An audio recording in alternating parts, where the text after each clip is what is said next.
How's it going? Hope you're all having a good weekend. Picked up a late weekend flight today, and we are sat at Seattle, and we're gonna go en route to Frankfurt am Main. So I can already tell you we're late.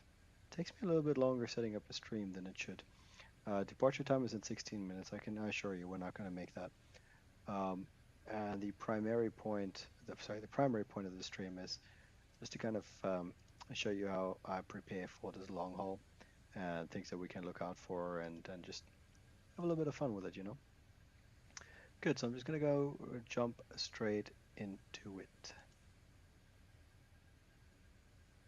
We're parked here at Seattle, where it stands here at 12. In fact, we're just looking at the airplane prior to boarding. Obviously, we're part of the flight crew. And we're going to pretend that we haven't reached the airplane yet, and we're just going to take a look at the briefing package that the company has prepared for us, which I prepared for myself. So let's take a look, and we'll see what that looks like for us out here. That's our flight. That's stuff like the planned routing and all that. So we'll take just take a quick look here. So we're going to be Lufthansa 491 today. Call signs the same. From Seattle to Frankfurt, the alternate's going to be Munich, Echo Delta, Delta Mike. We're on the Airbus A340 300. iniBuilds updated, I think, a couple weeks ago. And it's just my first chance to try it out since the update. Correct date in UTC at least. And we've got 14 minutes for departure. 1-4, we're not going to make it. We're expecting a total airtime of 10 hours and 15 minutes with a block of 10:43. That's taking into account about 20 minutes for taxi and about 10 minutes for the taxi in at Frankfurt. Aircraft Delta Alpha India Golf Sierra. She's got a beautiful name, Bergish something. We got to check. All the Lufthansa planes have names. I think they're geographically named, and this one as well. We're going to start our cruise at flight level 340. We used a pretty decent cost index there, 91. We're covering 4,662 nautical miles. The wind 306 or 31 is generally northwesterly, and it tells you here the average wind component that we're expecting is +1, so we're not actually expecting any significant gains overall. Route is going to be generally cold at -04. Iraq's correct one. We're carrying 255 passengers. We're going to use 75.1 tons of fuel on the block, and we're going to expect to burn 64.9 of it. Carrying a little bit of cargo, so it's about 10.3, that's including the passenger bags and all that. So we're going to take a look here. By the looks of it, we're pretty far from any of our weight margins. I can tell you on a pretty long route like this, the threat is primarily going to be from fuel. Um, and you can see here on the route map how remote it's going to be. We're going to be flying out from Seattle all the way north over the northern part of Canada, northern Greenland, which is at the moment still Denmark or part of the Kingdom of Denmark, and then we'll come down south here. Um, I guess this is somewhere by Budu on the edge of the Norwegian coast, through the Netherlands, and finally onto Narva to Frankfurt. Journey's going to take about 10 hours and 15 minutes. We're not going to be here for a lot of it. We're going to depart. While we're connected to the network, we'll stay on. I've got some tasks I need to do, so I mean, during the cruise, we can obviously do like a little hangout, talk about some stuff that I get prepared for the stream, let's say. We can look at some North Atlantic operations. It's not really a North Atlantic route since we're going over Greenland. This is closer to polar, and I think the top two waypoints there are above the 78 degrees north mark. Yeah, you can see the line there for 78 degrees north, and these two waypoints take it slightly into polar airspace territory, but not too far. We're still going to be all right. In terms of icing, we're not really concerned about icing. Let's take a look at the EASA temperature. Let's see how cold it's going to get on the flight. How do I hide this away now?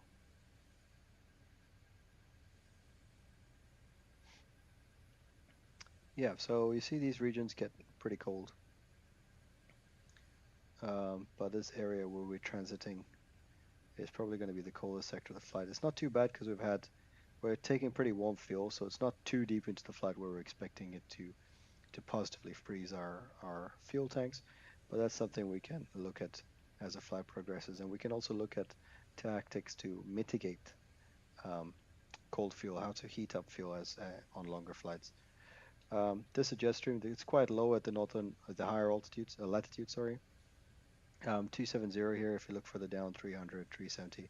So the closer it gets to the equator, the higher up the jet stream goes. It finds these gaps in the fronts, let's say, between the cold and warm air masses. But there doesn't seem to be any significant weather for our route. That's it. And then we'll come into Frankfurt. With that sorted out, don't think there's much else to discuss in terms of the flight. Had a quick look at the NOTAMs already. No sig for Seattle, nothing great grand for Frankfurt either. And there doesn't seem to be any ATC online for us, unfortunately, here at Frankfurt. I initially wanted to do a flight from Vancouver, but I've seen there's already like 3 or 4 Lufthansas departing there. I didn't want to join in the Lufthansa fest, let's call it. With all that, let's jump into the airplane. We are at gate Sierra 12, so just before we jump into the airplane, let me show you where that is. Sierra 12 is going to be here at Seattle Airport at this south satellite part, and we're going to have this down here, the south satellite, Sierra 12. That's where we're parked, and that's where we're going to start our journey today, all the way up to Frankfurt. In fact, I can show you here how that routing is going to go. So the high IFR chart, let's take a look at the world map. Let me reset the world map so we just get information we need. Departing from Seattle, we'll head north. And there's an event going on here in Vancouver, but we're going just inland a little bit. We'll fly over the Rockies, a decent amount of terrain here as we cross. It's about 350 miles worth of terrain. And then we'll get to somewhere cold here in Canada, Grand Prairie. We'll continue north. I don't really know a lot about Canada, so I guess it's Alberta, and then you go to the Northwest Territories. Nunavut, I hope I'm saying that correct. And then across into Greenland, and we'll head down over the North Sea. And there's not much going on, is there? Just past Iceland, and I guess, it was Bergen, not Bodo, sorry. So we'll fly over Bergen later in the morning, through the Netherlands, and finally into Frankfurt. Just a long flight overall. Good. So with that out of the way, let's go into the flight deck. Let's start preparing for the flight. All right, so here we are in the Airbus A340-300. I don't think I'm going to do any VR today. Not really, honestly, not really feeling for VR. We might consider doing it on the arrival into Frankfurt. Sierra 12, oops, what was that? That's our airplane, Delta Alpha India Golf Sierra. Where's the registration here? There it is. The nav cycle's out of date, so we're gonna have to go ahead and fix that. Let me go ahead here. How do we do this now? I think let's go to settings. Real, don't link any instruments. Perfect, perfect, perfect. Third-party settings. Fantastico. Let's update nav data.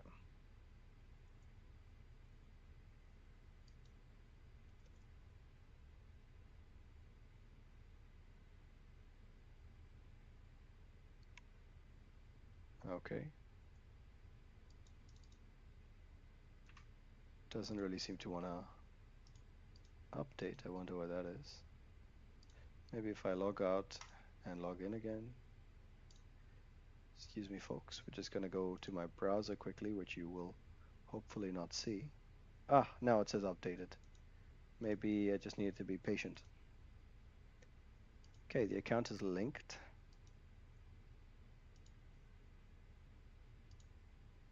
Let's go somewhere else and come back and see if that helps. Nav data downloaded 2601R. And nope, we need to. Yep, we're gonna put that in. Nav data updated. And we have the updated nav data. Super. Moving on. So we just did a security check of the airplane. Nothing suspicious found. Documents have been checked. We're going to go ahead and check the maintenance status of the aircraft. Enough hydraulics, enough oil, brakes and temperatures are all good. Sorry, brakes and tires are all good. And we'll send the first officer out on the walk around. Or actually, you know what? Captain will go do the walk around. In general, everything seems to be okay with the aircraft. Failures and situations. GPS jamming, real world, okay. Bird strike, no, we stopped the situation. I don't want a bird strike. And there's no way to do an automatic situation, unfortunately. I don't remember doing the bird strike, so it's going to be interesting. Throttle calibration, I'm just going to check to make sure all my throttles are. Yeah, they're all messed up. I need to swap them around, folks.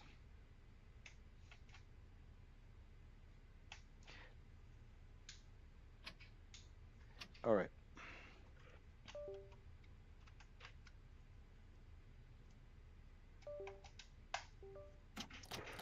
So I've got 4 of the Thrustmaster throttles. What I've done is I've accidentally given them all the, I've put them the wrong way, and there we go. So climb, flex, and toga. Let me just set the flex position. Fantastic. Set the climb position. It's important to check these every flight for me, whatever reason. Just because I often mess up setting the throttles in the right position. So hopefully that's all sorted out now.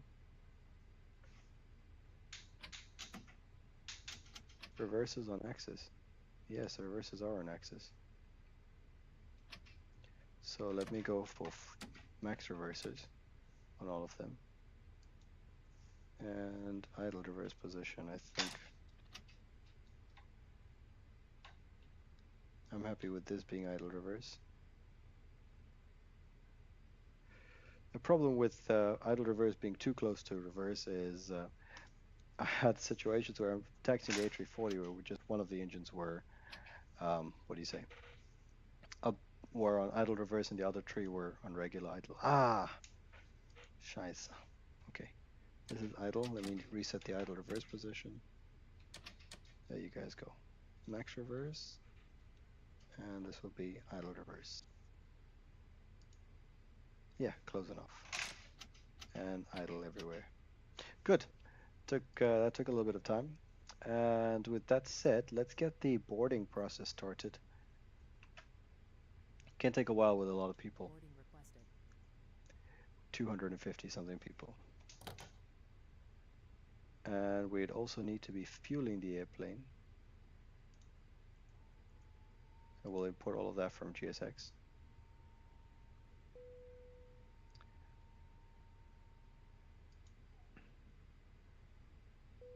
And we're gonna do an instant fuel load because I don't like the GSX fueling. It always gets me a little bit confused. So instant fuel load, and let's get it going.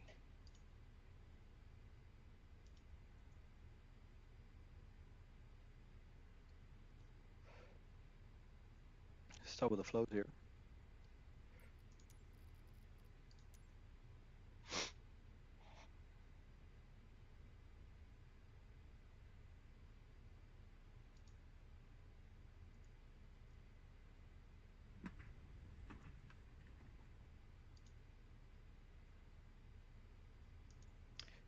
Here's the aft overhead. We're gonna go out here and set the nav switches. And we'll come all the way down here. With the Airbus, it's quite easy. You just gotta make sure all the white lights are the ones you need. At the moment, we are not using any fuel, so we're gonna keep the center pumps off. We're on the, sorry, we're gonna put the all the fuel pumps off. Passengers boarding starting. Okay, we got externals. That's good. Let's go ahead and get the nav and logo lights onto position 1. Strobes on auto. Everything else is off. Emergency exit lights can be armed. We don't want them smoking. and the fueling's completed, so we can go ahead and put that on. To be fair, I think I like to do it from the pilot seat. It's a little bit more familiar, let's say. Good. And IRS aligns in about 7 minutes. We need some additional information. Flight directors can go on here and on for the colleague. We'll use constraints for our departure. Good. For the most part, everything's done. You'll see the Squawk 6616 already. If you fly in the United States, you'll notice that the auto ATC happens. So you get like a pre-clearance essentially for your departure, and that's what mine said. So we're going to Squawk 6616 for our departure from Seattle to Frankfurt. If anyone comes online, they'll see that. VHF2 will tune that to 1215.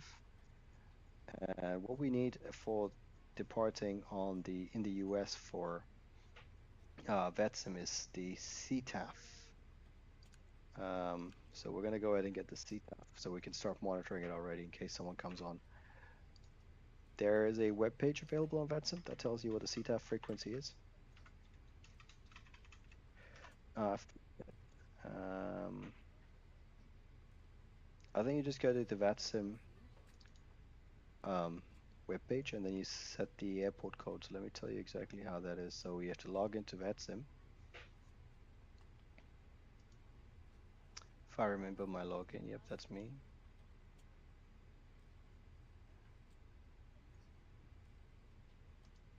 And then you're going to search for the airport in topic.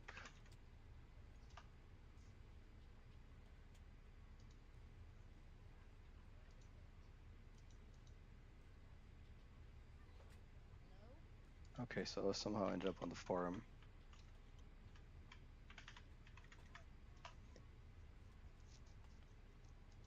It's always fun trying to get the CTAF.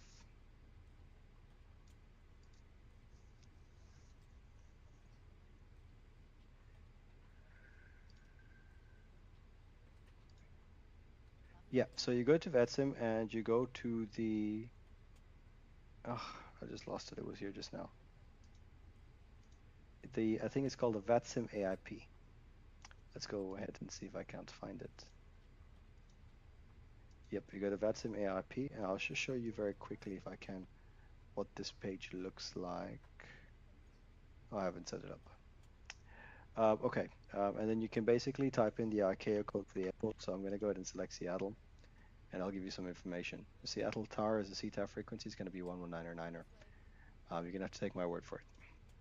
So I'll set that here, and we'll start monitoring 119er. And just because of an abundance of caution, there's a lot of people here who might not be flying or not familiar with CTAF. So what we're going to do is we're going to set 122.8 instead of the emergency frequency on box 2. We're going to simultaneously be able to listen to what's happening on CTAF and on Unicom or advisory. Let's tune them separately. We'll transmit primarily on VHF1. And if we hear people on VHF2, we'll do a courtesy call as well, and we'll let them know that they need to be on 119er, which is the CTAF frequency. Gonna take a quick look here and see if there's any air traffic controllers on. Doesn't seem to be, and seems like the airport is quiet as well. It doesn't seem to be any traffic at all. So that nav data still isn't right. Maybe if I go to a different page and come back.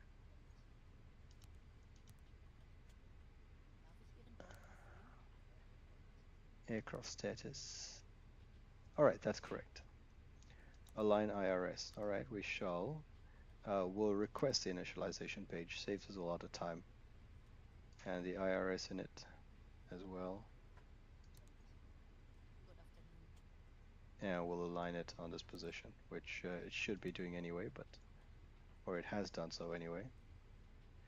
So Seattle to Frankfurt, alternate Munich, Lufthansa 491, flight level 340, and the temperature is going to be -55. Company message received. I'll take a look at that shortly. The routing, Seattle to Alpsy, and then it's going to be Yankee Delta Charlie, followed by Yankee Quebec Uniform, and then 61 knots, 115 west. 61 north, 115 west. Next will be 66 north, 110 west. 66 north, 110 west. 71 north, 100 west. That's there. You notice it's every 5 degrees of latitude here. Goes to 10, sorry, of longitude here. Goes to 10, and let's see what happens. And we continue with the theme of the 10. 74 north, 90 west. Next to Sinvu, is that right? Yep, next Sinvu, followed by 66 north, 78 north, 60 west. 40 west is next, 20 west, goes to 20s here, I guess, as we come further down from the, actually that's a lie. As we get further up, the longitudes are a lot closer together, so you don't want to be reporting every 10, because that's if it takes you at the equator, like 100 miles for, I don't know, 10 degrees of longitude, because they all converge by the poles, it's actually a lot less. Let's say it'll come up to like 20 miles or something, which is why you have spaces out to 20 instead. You can see that here. 20 degrees of longitude is 248 at 70. It's 248 miles at 78 degrees north. Whereas when we were here, 270 was about 10 degrees of longitude. So that's the, I guess, compression as you go higher up. 7860, 7820, 7860, 7840, 7720. Yep. And it'll be 70 and nothing. That's the prime meridian that we're crossing there. Morig is correct, followed by Zol, Zulu Oscar Lima, Greffy, which I think will be now in the Netherlands. Seattle traffic, Sogpo. 2010, turn right downwind forward way, 16 Followed by Dixat, and then finally Frankfurt. We need to set up the arrivals and stuff. We'll take a look at the weather, and we'll do that just now.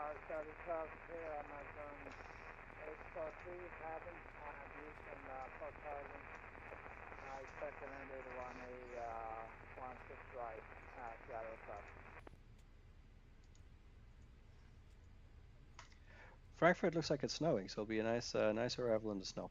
So in Seattle, there's no wind. It's 10 statute miles, few at 1,000, scattered at 240, 4 degrees, -2, altimeter is 3019er. Don't really know what these remarks mean. I only see them at US airports, or US controlled airports. 3019er, we're using hectopascals here in the US. Sorry, inches of mercury. 3019er is set. How much does that correspond to? 1022. Yeah, pretty high up there. 3019er for the standby altimeter, the ISFD, I mean, and that's going to be 3019er here as well. Cool. With that information with us, let's go back and perhaps we can now check out what that company message was. MCDU, the ATSU. We're going to take a look at the company message. Received messages, and we received a load sheet. It's a preliminary load sheet for Seattle to Frankfurt on this aircraft. Zero fuel weight expected to be 153520. Our briefing had us at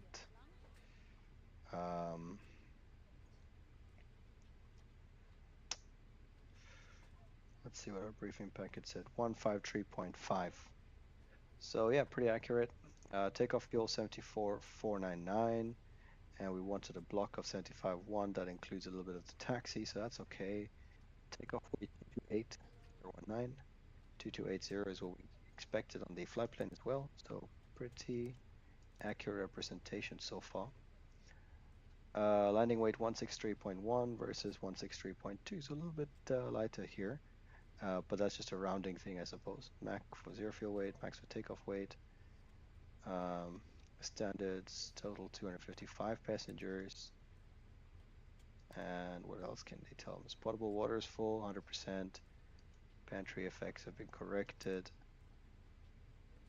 Prepared by Santiago Violet. Let's accept that, Miss Violet.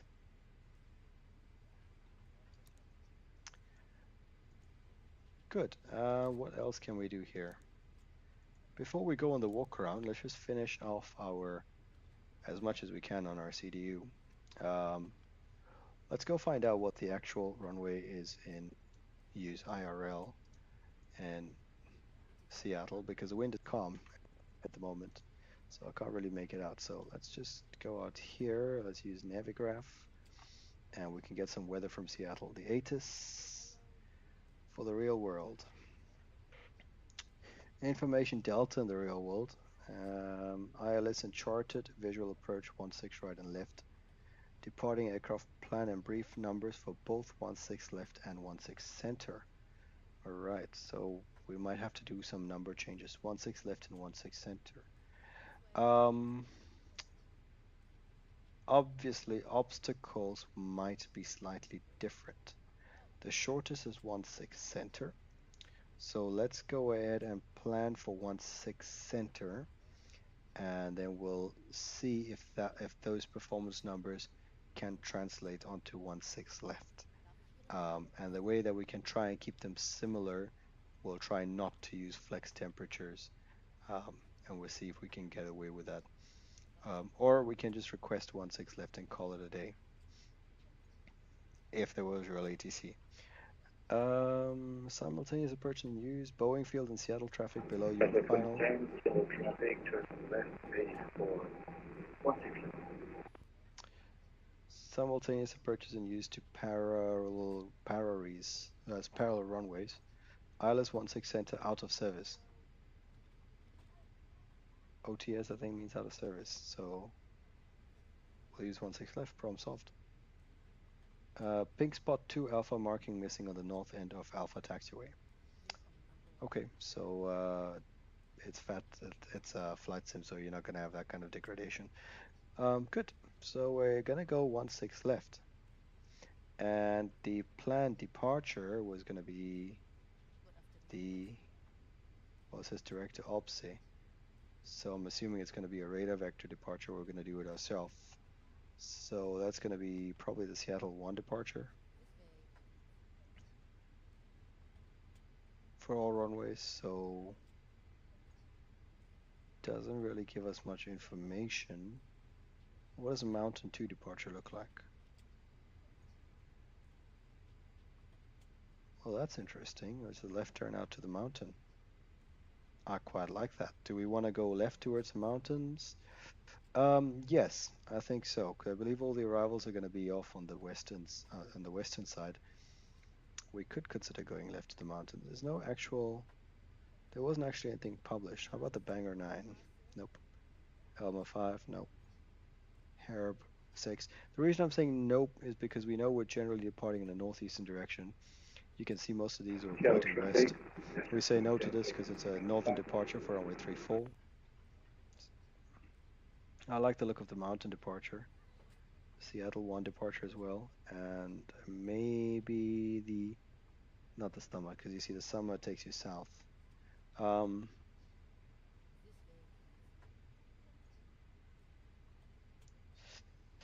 Yeah, you see this is actually marks Alpsy up there, so maybe the mountain too. Does the Seattle departure mark Alpsy? No, not necessarily. So I think we'll do the mountain 2 departure. I think that's going to be fun. Let's go ahead and put that up here. Seattle will depart 16 left. On the mountain 2 departure, and we'll just insert that. There's going to be a discontinuity here because it's manual until Alpsy, so I'll make that left turn and then we'll self-vector us towards where is Alpsy? Towards Alpsy. So it's going to be a left turn and then essentially joining a left downwind while we climb, and we'll get some nice view of Seattle and then head off to Alpsy. We'll just try not to get in other people's way. Good. That's sorted out. We have the preliminary numbers for our passengers, but let's go do the walk around and we'll come back and we'll sort out the rest. Seattle traffic, JetLab 2010, set my final for 1. Bergisch Gladbach, that was the name. Golf Sierra. Sorry, repositioning on GSX has got me parked a little bit too far forward. She looks good. No obstructions, no dents. Very clean airplane. That green mark that you see there is the oxygen discharge. You want to be able to see a green disc. Shows you that your oxygen overpressure is going to work well. Cargo door up. Ah, sorry, seems to be colliding into the ground service equipment. Pardon me. I guess the cargo loading is done already. That's nice. We're actually doing pretty good for boarding as well. A lot of the passengers are in. About another 50-ish to go. So we're 15 minutes behind schedule, but that's fine. No obstructions. This is a complex aerodynamical problem. It looks like the slats are out, but this is in fact by design. You'll see that on the 340 and the 330 families. Nice engines. They look like they're attached. Very good. No obvious bird strike damage. No dents. Good, good, good. Fueling has been completed. Its hatch is closed. Plenty of space to walk under this engine. It's nice.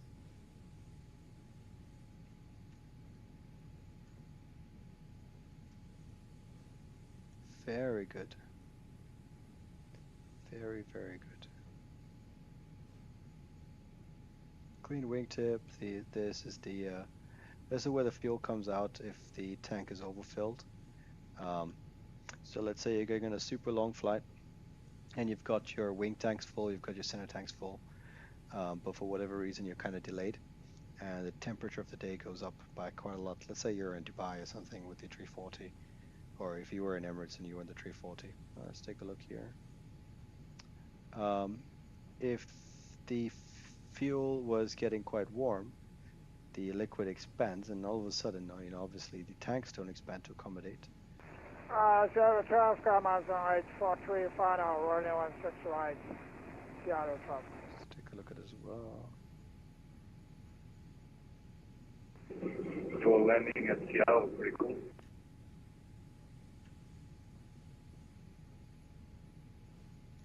Yeah, so as I was saying, so that's where the fuel spills out if all of a sudden it's too much fuel. Another way you could have that is some of these tanks, I don't know if it's a feature on the 340 to be honest, but I do know that it is a feature that you can set the fuel that you want up there in the fuel panel, and the airplane, once it gets the amount of fuel it needs, just cuts off. A little bit like tanking your car, let's say, or fueling up your car. When you do that, sometimes there's a chance that the float fails, or maybe the sensor fails, and there's a ground setting. There's a chance that the sensor fails or something, and essentially that would also cause the fuel to overflow. We've only got another 30 passengers to board, so I need to speed this up a little bit, and we'll jump onto performance next.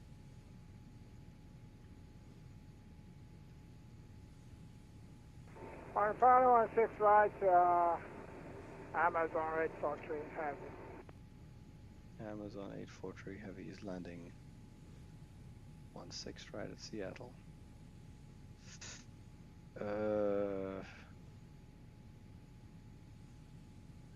This is non-standard, but it's within the MEL, it's constraints of the MEL, so this is fine. We can find something in the MEL for this. Not a big deal. We don't even need to call the engineer. I'm just gonna write this up when we get to Frankfurt. If you write up some small stuff like this, it needs to be solved before departure, and honestly, it's not a big deal. Just some catering in the engine. No stress. I didn't see that. Plausible deniability, ladies and gents. Plausible deniability. And you need to draw a fine line between plausible deniability and what was the other one that you can get in trouble for? I'll remember it. Okay, walk around was successful. Nothing wrong with the fuel truck. And we're gonna move on to performance. I'm gonna use SimBrief performance. Don't think VPT has a VPT is a tool that I use for a lot of the Boeing planes. I don't think VPT has a has an option for the A-buses. In fact, you know what? Let me just take a quick look. I'm pretty sure it doesn't, but I may be wrong. That's not my name.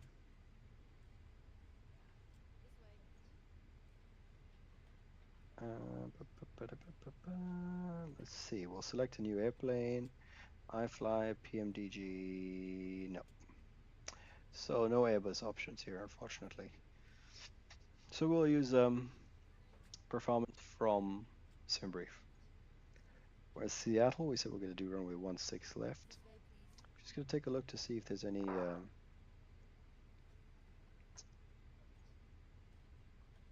Oh, we'll do full length. Honestly, I think we'll go all the way down on Alpha, and we'll do full length for Charlie.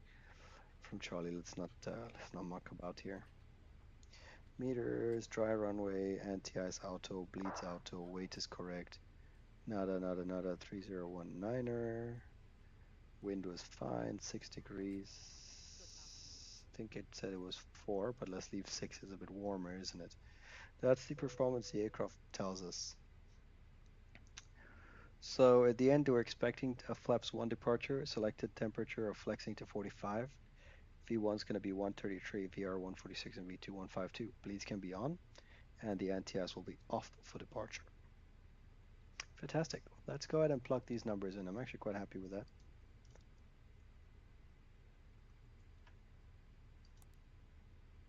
So the zero fuel weight was, let's just take it from here. Very happy with that. Block fuel, let's just make sure we have it 75.1, because I've had instances where the SimBrief upload didn't actually give me the block fuel. That's good. I'm just going to verify this afterwards, the fuel predictions. We'll come back down here, transition altitude.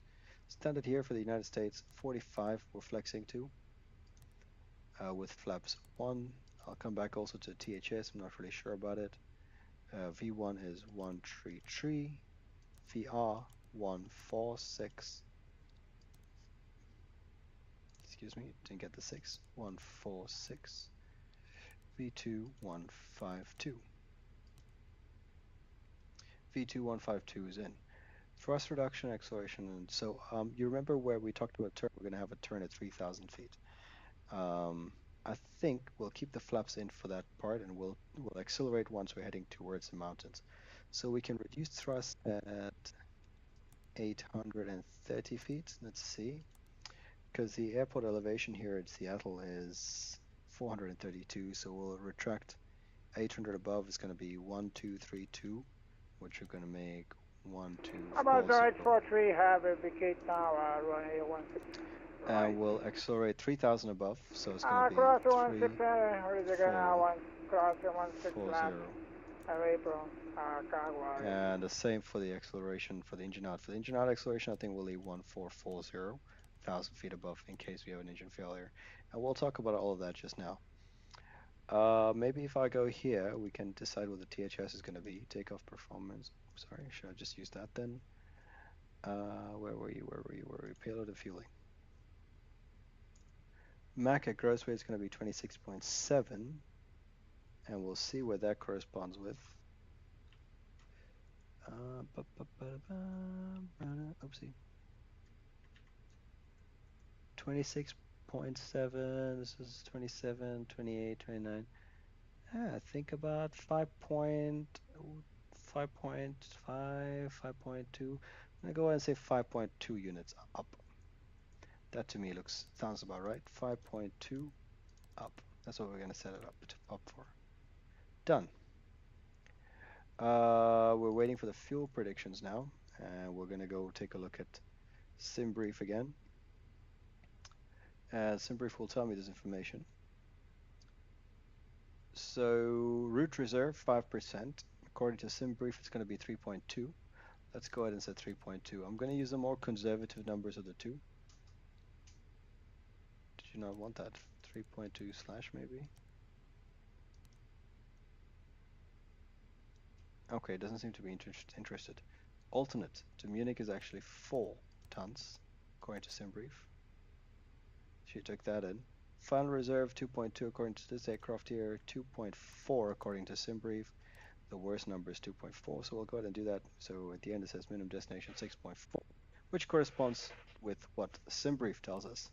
On the progress page, let's go ahead and select Seattle as well.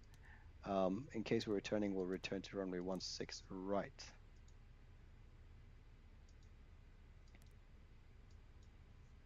And for our departure out of Seattle, the Seattle VOR is tuned. I'm just gonna hard tune it so it doesn't tune out. Once we're airborne, Seattle. Very nice. So for the most part, that's done. All we gotta do is a quick briefing of the flight, and we can do that while the APU is gonna get started.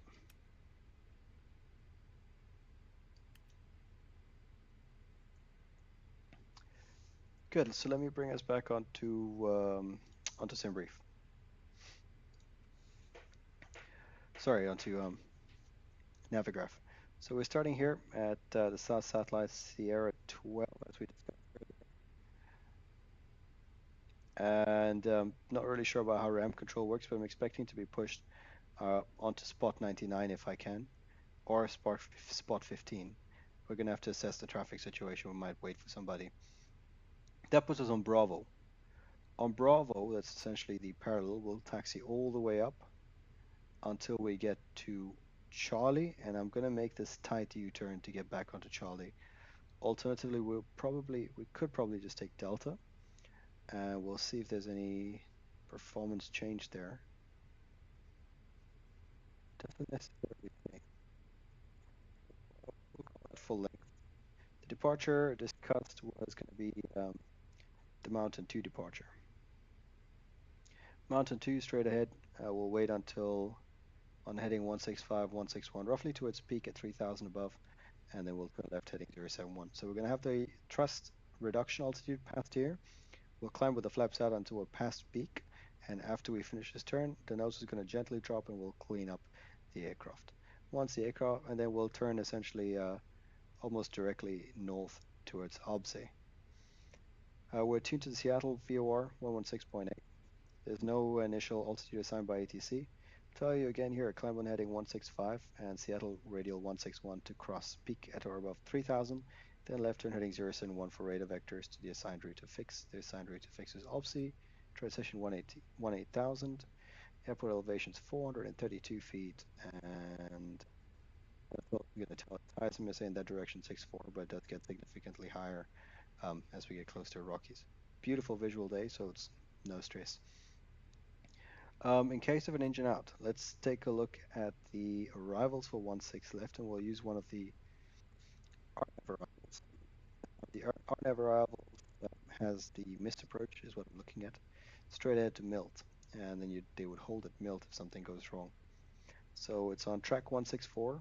We're not gonna be too concerned about these altitude restrictions. We'll climb all the way up to 5,000 in case of a missed approach, and we'll hold at Milt. And that's going to be a 6400. So let's see if 5,000 Milt is okay. It's going to be 334 inbound with right turns 5 nautical mile length. If we do opt to come back to Seattle, we're taking off with 228.0, which puts us above the maximum landing weight by about 36 tons. So dump if we can, if not overweight landing to the longest runway in Seattle. At the moment, we had planned to return on 16 right, but the longest runway is in fact 16 left. So we run performance, see if we can do it, and we come back in for an overweight landing, burn some tires if we need to. That's a plan. And I quite like the plan. I think it's a great plan. AP should be up and running by now, so let's get our flight underway. AP is available. External power can go off. And we can disconnect ground equipment, so we can remove the GPU. We'll leave the chocks on for a bit longer. And we can get GSX to start preparing us for departure. And then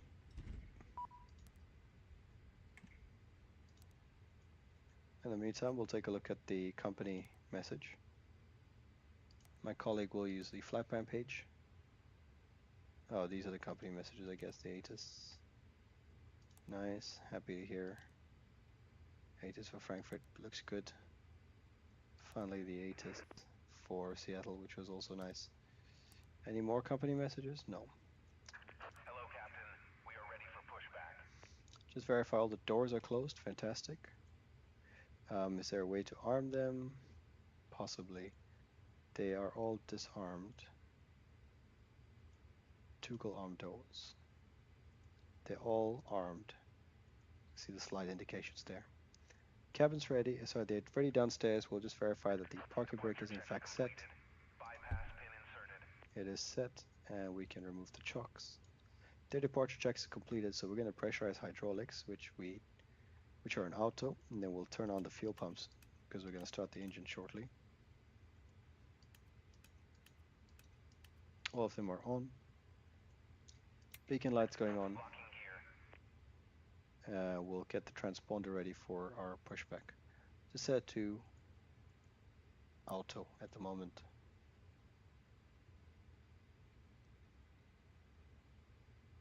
We didn't really decide what the altitude is going to be. I think we can put to 5,000 since we're not clear to do anything anyway.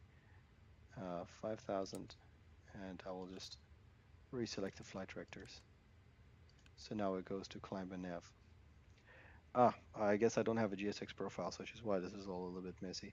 So we'll push nose left. I'm just going to take a quick scan to make sure there's nobody around that I'm going to trouble. No, looks clear. So we're going to push nose left. Release parking brakes, please. Brakes are released. Commencing push. All engines clear. Start at will. Let's let them know that we're pushing. Seattle traffic, Lufthansa 491 heavy, pushing from stand Sierra 12, Seattle traffic.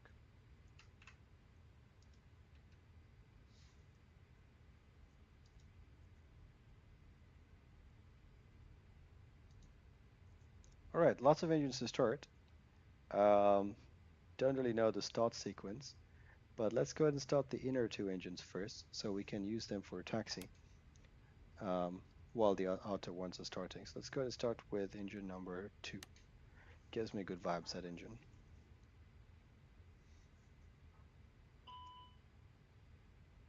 Engine start valve fault, start valve not open, APU bleed needs to go on. Of course it does. My bad. So the reason why we had that is because the APU is what supplies the air. So you're just telling it to start, you're commanding it to start, but because there's no air flow anyway, it doesn't push itself open. It doesn't pneumatically push open, I guess, which is why we got that fault. You notice as soon as we put the APU on and the air is flowing through, we get the N2 rotation.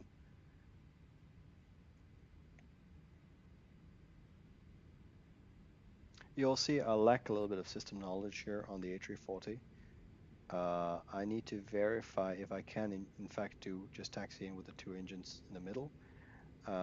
Sorry, engine number 2 and engine number 3, if I can taxi out with those, because we need to check what powers the brakes and what powers the nose wheel steering, which I shall do shortly.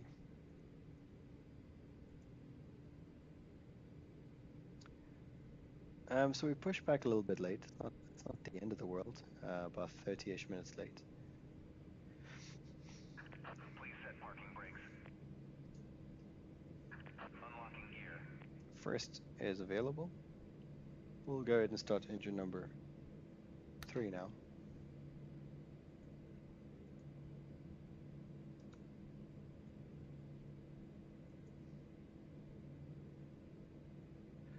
While we start the engine, I just need to make sure that my tiller hasn't gone back to regular controls. It has. Tiller is back now. Thank you.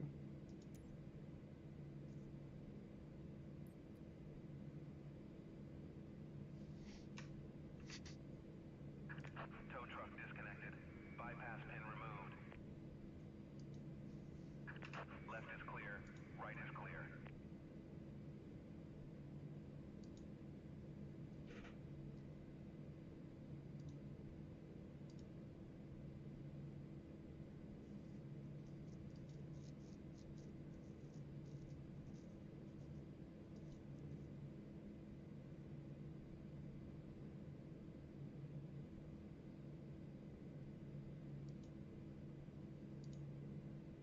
All right, that's another available engine.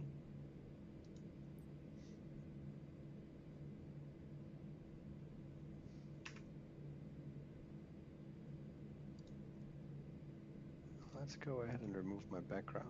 There we go. All right, so that's the engines removed. So I'm just going to go ahead and take a look if all the hydraulic systems are powered. The green, no. The green is going to be powered by engine number 1 and 4, and let's see what powers the wheels.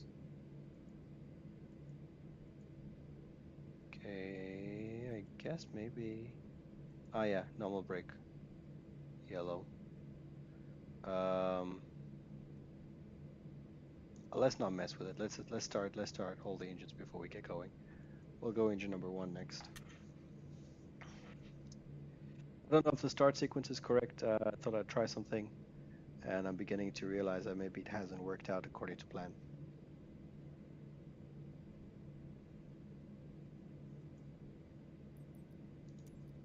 Let's see what it looks like while we're getting started.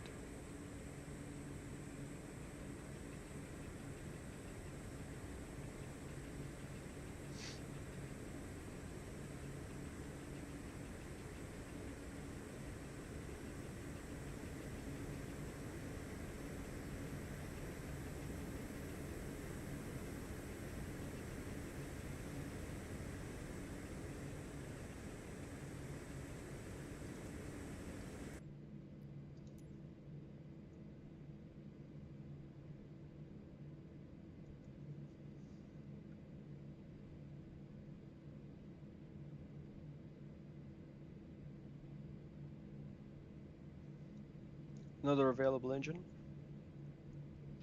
Let's go start the last one there.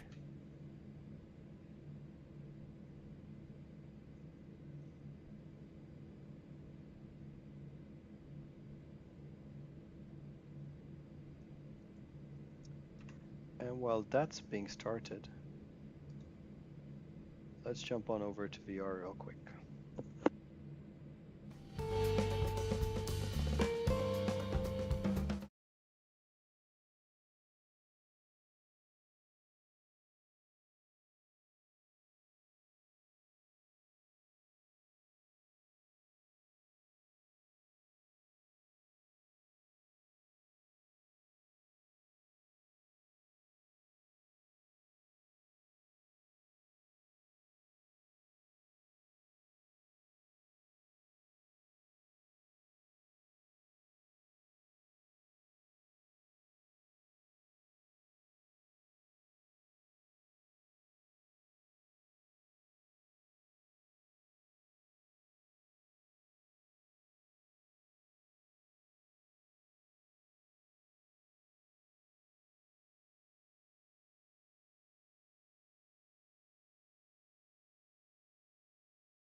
Alright, that seems to have worked out. Just going to give me some more light here because my VR headset's telling me it feels like power very tight.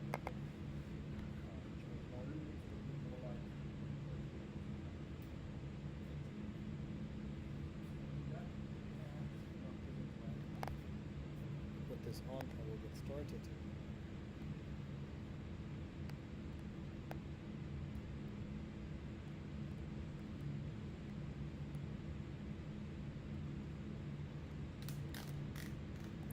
Alright folks, we're strapped in. And let's get started. So, all the engines have started successfully. Can go ahead and turn off the ignition sequence. And we'll do the rest of the flow here. Don't need the APU bleed anymore. Don't need the APU master switch. We can go ahead and arm the speed brakes. Sorry, auto brakes. Arm the speed brakes next, and we decide it's going to be a flaps 1 departure. We'll wait for that to come out to flaps 1. Predictor wind shear, PWS can go into auto. And do we have the trim units for takeoff? 5.2 up. We'll take a look now. Flaps 1 plus F, what we needed. Flight controls, 5.2 up. Let's look out for the pitch trim. Let's check the rudder, sorry, the ailerons. All the way to the right. And they're going all the way left. They're going elevators down. Elevators up. Check the rudders next. Rudders full left. Rudders full right. Looks satisfactory, and we'll advise that we're taxiing. Seattle traffic, Lufthansa 4901 heavy, taxiing to runway 16 left, Seattle. Tax lights going on. Parking brake released.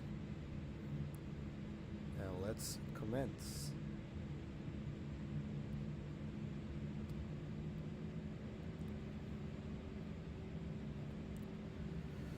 I'm using only the engine number 2 and 3, the inboard engines, to try get rolling.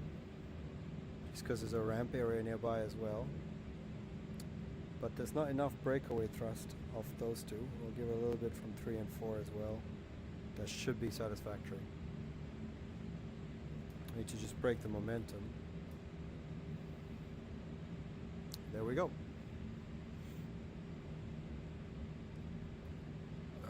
Looks clear behind us, so we're going to join Bravo here shortly.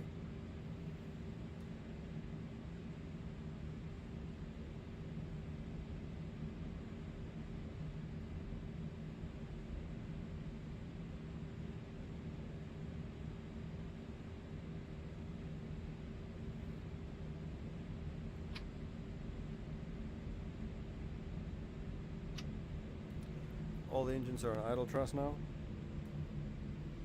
In fact, I need a dab of brakes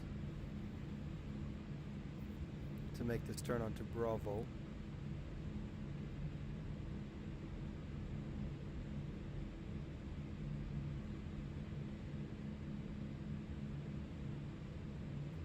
Not the prettiest turn I've executed, but does the job well.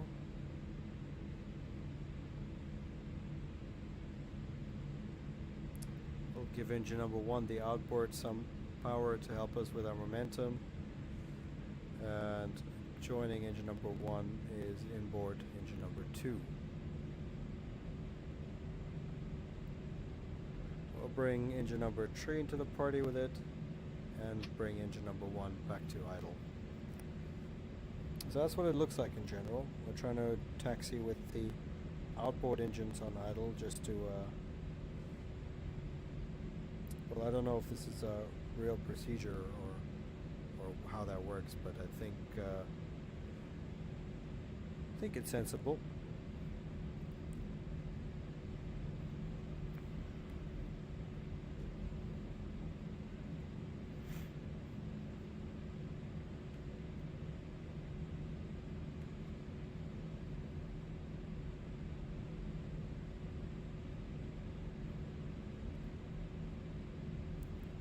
Let's check the takeoff config.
slight uphill here. So we've got 20 knots. I'm not changing the power at all. Let's see if it. Let's see how it affects the speed. 20 knots, 19 now. So bleeding off the speed a little bit. And I'm hoping by the time we get to the top of the crest there, we'll still have enough momentum to keep her going.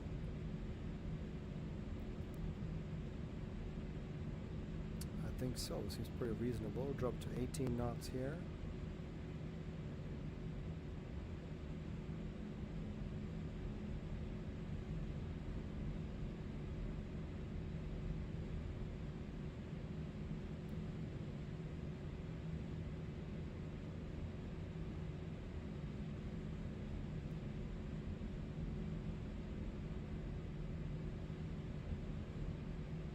Great, so I think we're off the top of it, the crest here.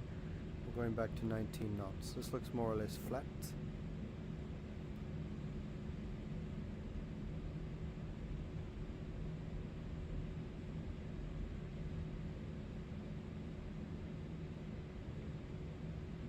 Seattle traffic, Alaska 1342 on approach for runway 16 left, Seattle traffic.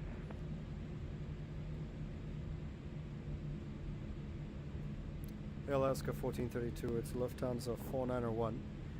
How far away are you? I'm about 10 miles, 2-mile approach. Thanks, Lufthansa 4901. We're holding short 16 left. Standing by, thank you. I have plenty of time. You can go ahead and take off if you're holding short 16 left. 42. I'm just getting there. We're quite heavy. I think I might get in your way, so I'll just wait for you to get here. Okay, thank you. Thanks. All right, we got somebody coming in now. We'll wait here just before the turn, and we'll stop on a straight line because I don't really want to start making that turn without any momentum. It's 10 miles out, so a couple minutes here to wait.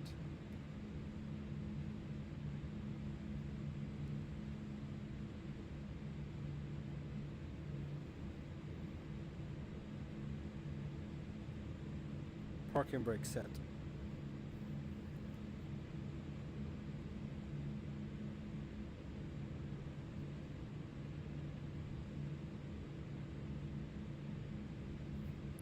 Let's go ahead and set this to TA only so we get an idea if we can see where the gentleman is. 4,000 above, about 10 miles. All right.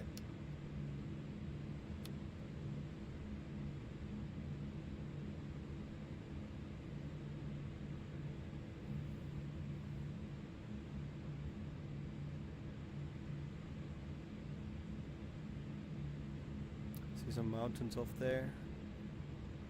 Over there, pretty nice.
About 7.5 miles on final there.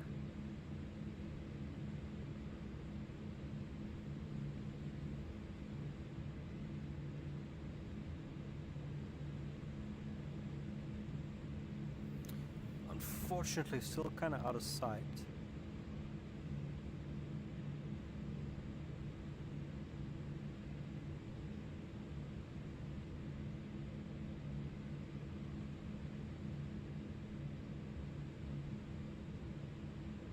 About 6 miles-ish. Seattle traffic, Alaska 1342 on final for 16 left. Seattle traffic. 1342, okay.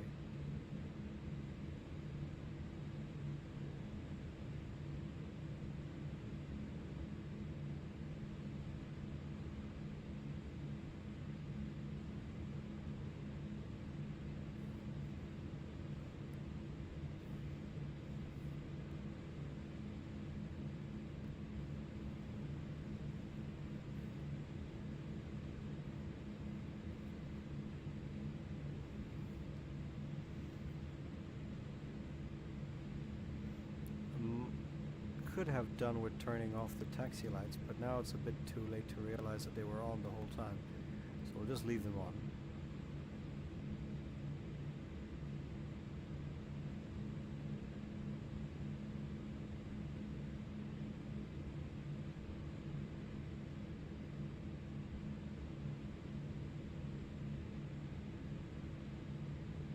Still no visual.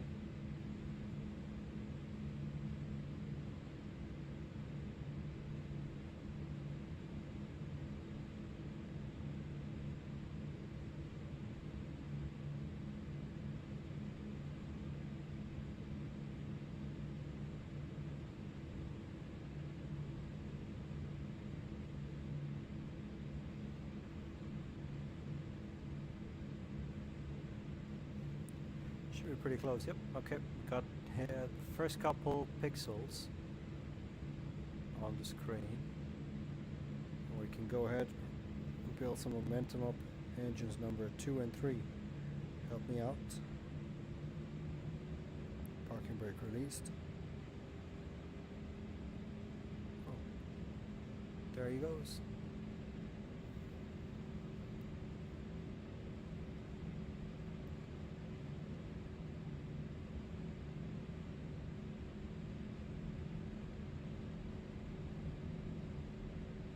Looks like a greaser.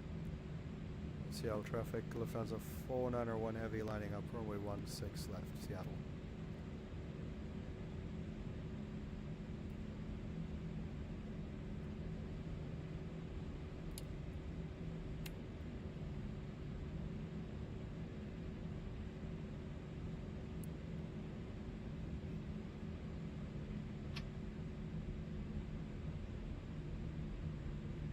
Runway 16 left.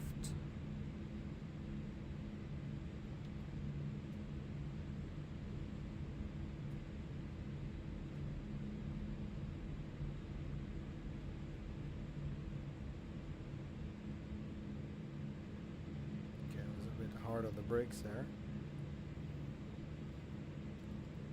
Get the nose lights to take off. Runway turn-off lights are on. Just standing by for the actual landing lights to get going.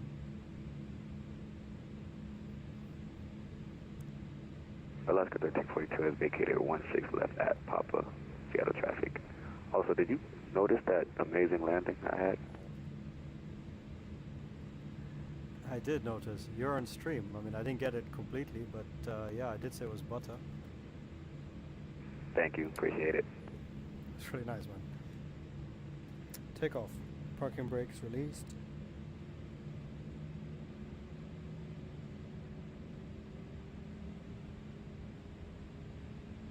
Let's get them all up.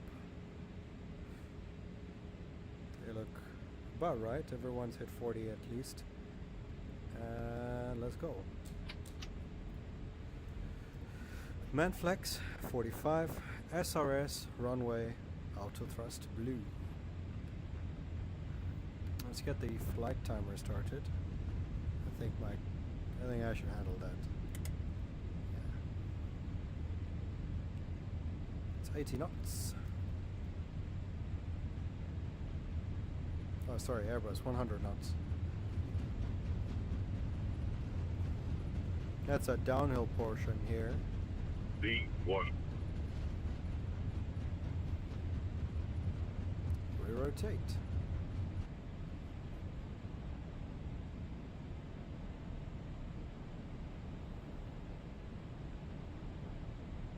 Plus rate of climb. Gear up.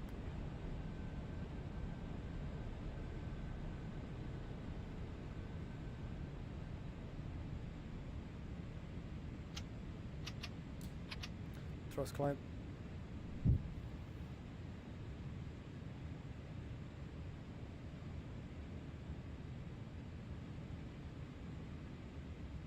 Wow, this is nice.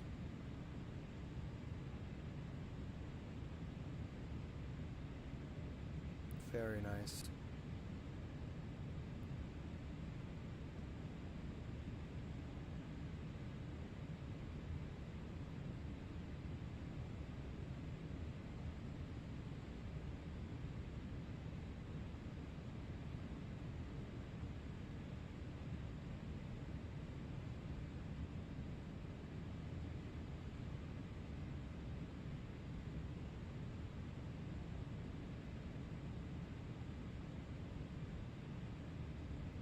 So we passed the 3000 there, that's why I went to climb.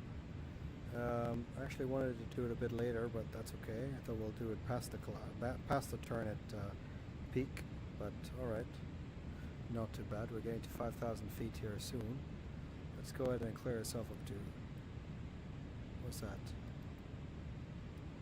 20,000 feet, I like that.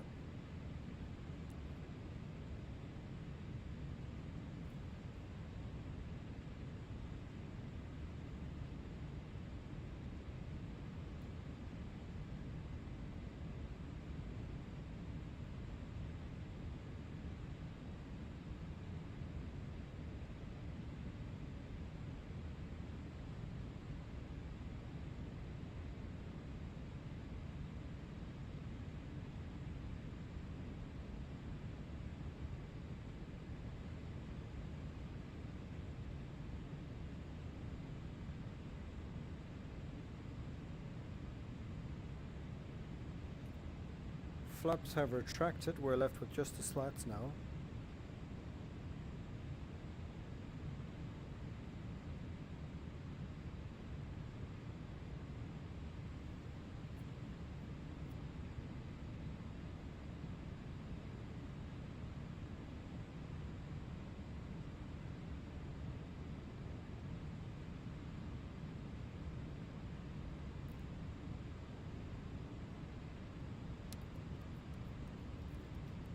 Open climb heading. This gives a heading of 340. Flaps up.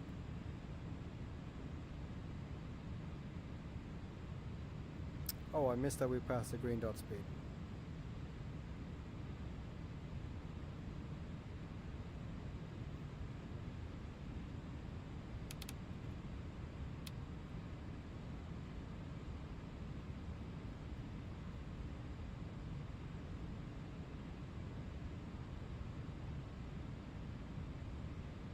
Okay, all the flaps are up.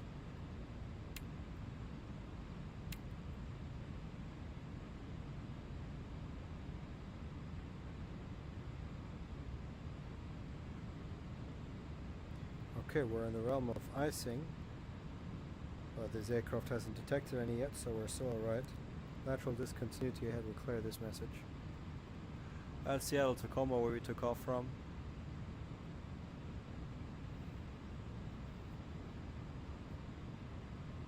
Passing 10,000 feet.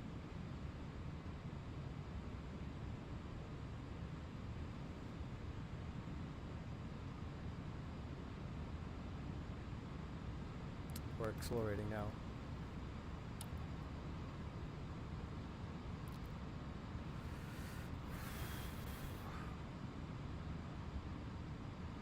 Looks nice. Looks very nice. I think that might be Boeing field there.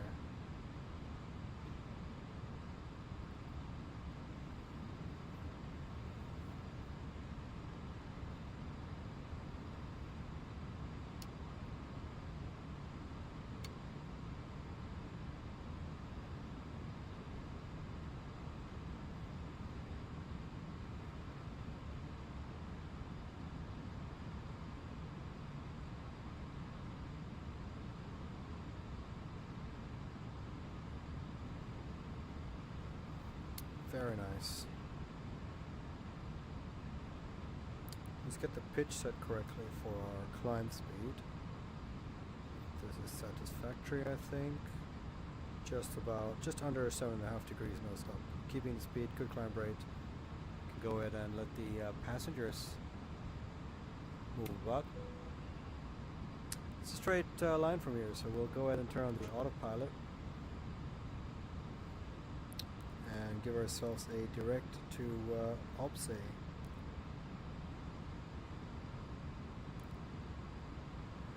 Open climb nav. Let's go back to regular climb. We don't need open. So thrust climb, climb, and nav climbing to flight level 200. We'll get terrain on ND on my end here because terrain will be the initial threat. And I think we're done with VR for now. Let's go back to regular programming.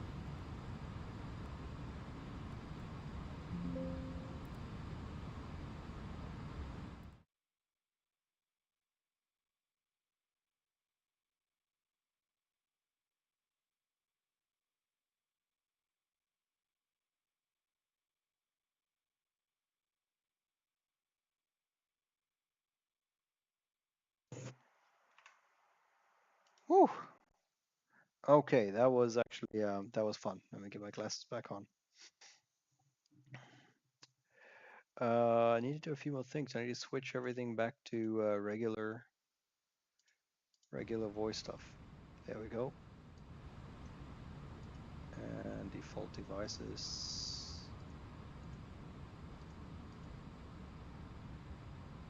Very cool. And this as well. The pilot. Back to my usual programming.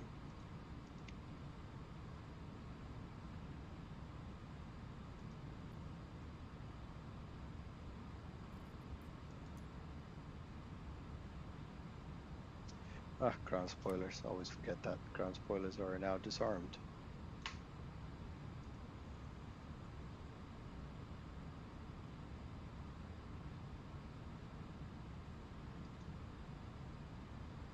All right, guys. I think there's definitely an event going on in Vancouver. Just see if it's still going to be active.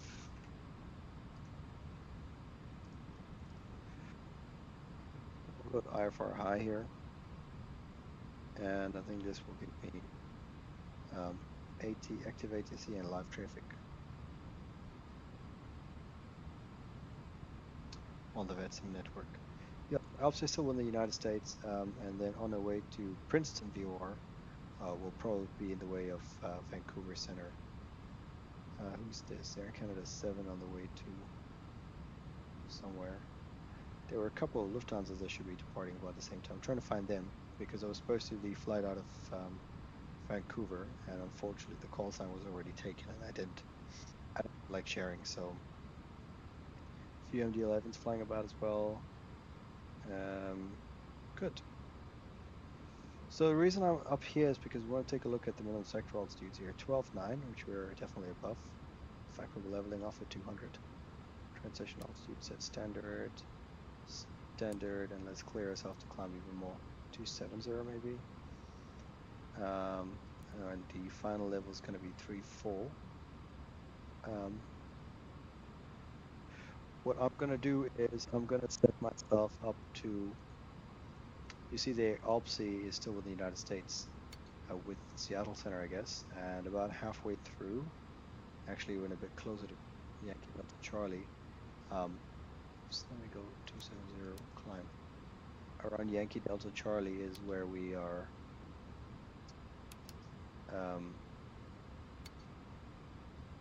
actually, you know what, we might actually be able to get away with going up to 340 before we get to Vancouver. So let's go ahead and set that. Climb alt cruise, so yeah, we should be able to get 340 just before we switch to Vancouver Center. So company message has received. Let's take a look at what that is. What they want from us. Delay, 40 minutes. Okay. 40 minutes of delay. We're going to put it on delay code 93 boarding.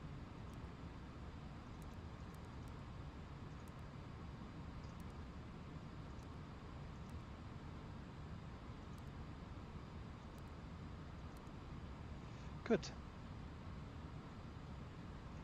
Seems that everything's in working order now.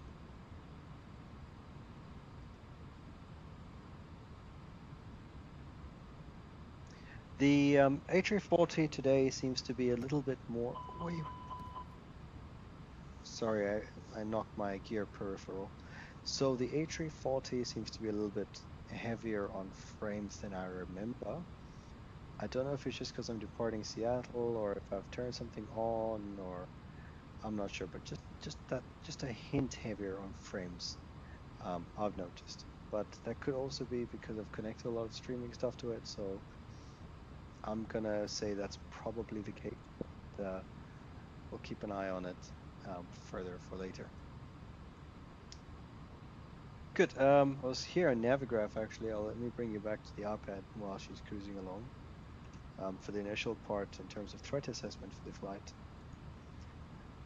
Where we are here between OPSI and Yankee Delta Charlie, we see 12.9, 11.2, 11.1, and then it goes back. You can see here the altitudes are in green, the sector altitude 8.7, which just goes to show that it's safe. You know, where they are reds, they are maybe not so safe. They're above 10,000, and we're getting to the first of them now. It's 12.9, 11.1, and you know, it goes back up to 12, 14, 15.4 at some point, and then back to 10.5 by the time we get to Grand Prairie. So 15.4 being the highest along our route at the moment, we'll go down to 16, and then we'll assess which way to go. I see here, if we go left, there's actually kind of a valley that we can just go down safely to somewhere else. But I would recommend that we stay towards airports in the eastern side of the Rockies if we end up somewhere there, places like Calgary. Because I think going back to Vancouver, 11.1, 11.5 possible, especially if we can find a gap or a star that will take us to Vancouver without us being below 10,000 feet. I mean, above 10,000 feet or into terrain, let's say. Safe. All good.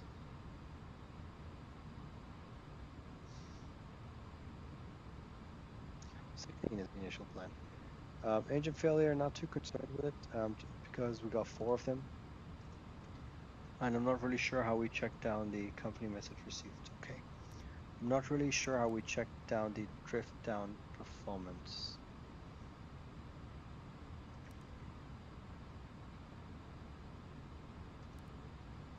I guess when it happens, hey? And we'll figure it out then.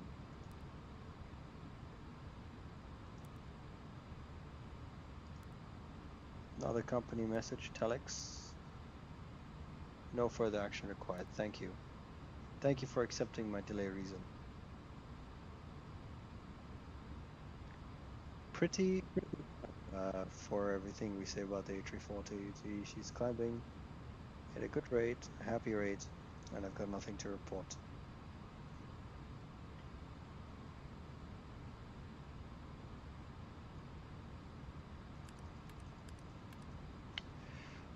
Let's see if maybe we can't get some music going, and I can work on some additional stuff that I'm supposed to be working on. If you are watching on Twitch, please do continue. I mean, I'll stay on Twitch for a bit longer.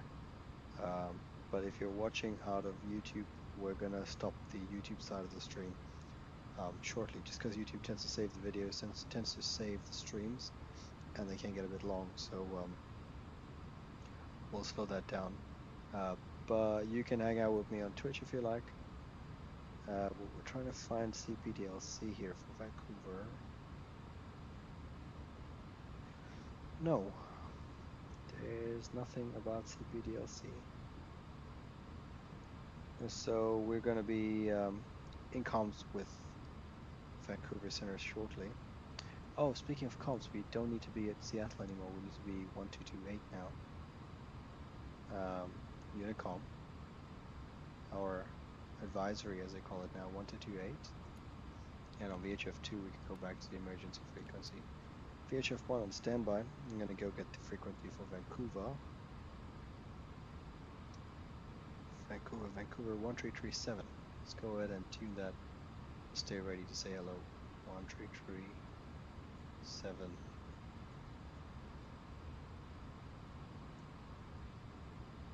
Done.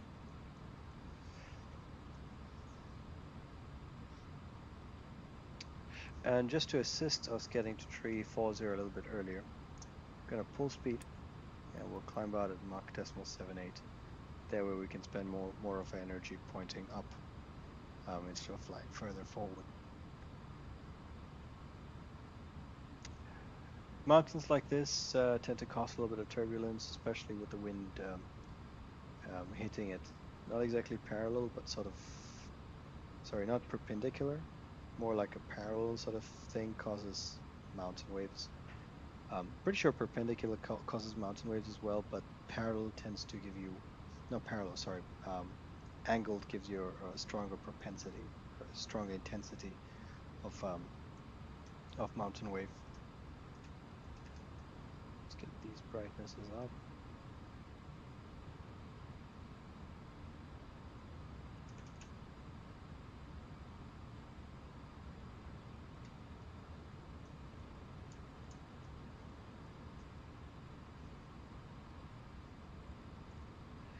We can detune the nav, so I don't think we need to have Seattle VOR as our primary anymore. We can clear that out. Yeah, we can clear that out. There's no need now. I'll continue monitoring Seattle here. It's our... I'd go back to Seattle if anything goes wrong. But I would actually think everyone else seems to be using 1.6 left. So let's continue to use 1.6 left. 83 miles, whereas Vancouver, I think Vancouver might be a little bit closer. Yeah, but not enough to make a difference, I'd say. I'd still rather go back to Seattle for now. And if it's not a super urgent emergency where we still have some time to think and process, we could also consider going back to Seattle. That just leaves more options. You can just let the passengers go back home and come back again tomorrow for the flight, something like this. But Vancouver means finding them accommodation, stuff like that. Okay.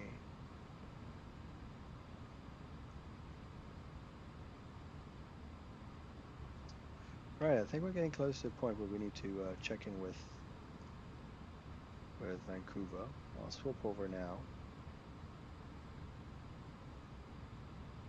According to Navigraph, we've got a few more miles to do so. Nevertheless, we'll tune in and I'll say hello. Well, I'll wait to say hello.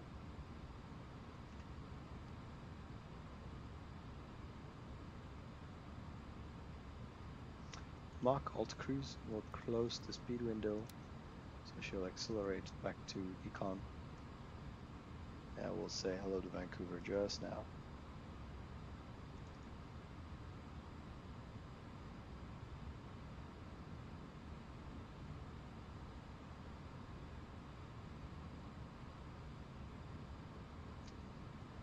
Four miles south west. Okay. Guess it's afternoon. Vancouver Center, good afternoon. Lufthansa 4901 Heavy, flight level 340, 40 miles south west of the Yankee Delta Charlie VOR.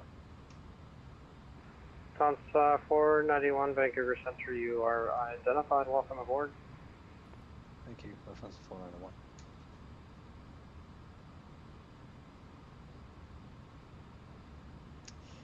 So there's someone flying a Concorde.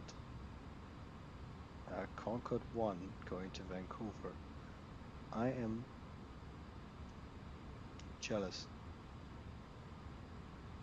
And we should be able to see them. They're descending past flight level 270. So they should be somewhere around there. But I don't think my model matchmaking is working for a Concorde. The last time I showed up as a 767 or something, or a 320. I definitely need to get a Concorde model in. I think around here in that corner is the city of Vancouver.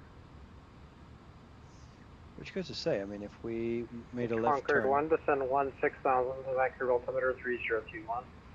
2021, 16,000, Concorde 1. 3021. And Conco 1, are you going to give me vectors all the way in? I'm just trying to figure out, the speed on the scope is not correlating to what you're flying now, or it's not giving me a good speed, so it might be vectors all the way into the ILS there. Roger that, we'll take that. Just do it the easier you can do, Conco 1 Heavy. Yeah, Conquer 1, initially it said you were behind, but now it looks like you're in front of the traffic, so it's a little wonky on my side. We'll maintain 250 knots, Conco 1 Heavy, if that helps. Conquer 1's, resume normal speed's fine for now. I'll sort out on my end. Normal speed, Conco 1. Blackbird 2185 Heavy, do you want the subject to advisory? Yeah, Blackbird 2185 called you earlier, monitor Unicom, or en route 122.8, see ya. 122.8, appreciate AC, and take care, Blackbird 2185 Heavy.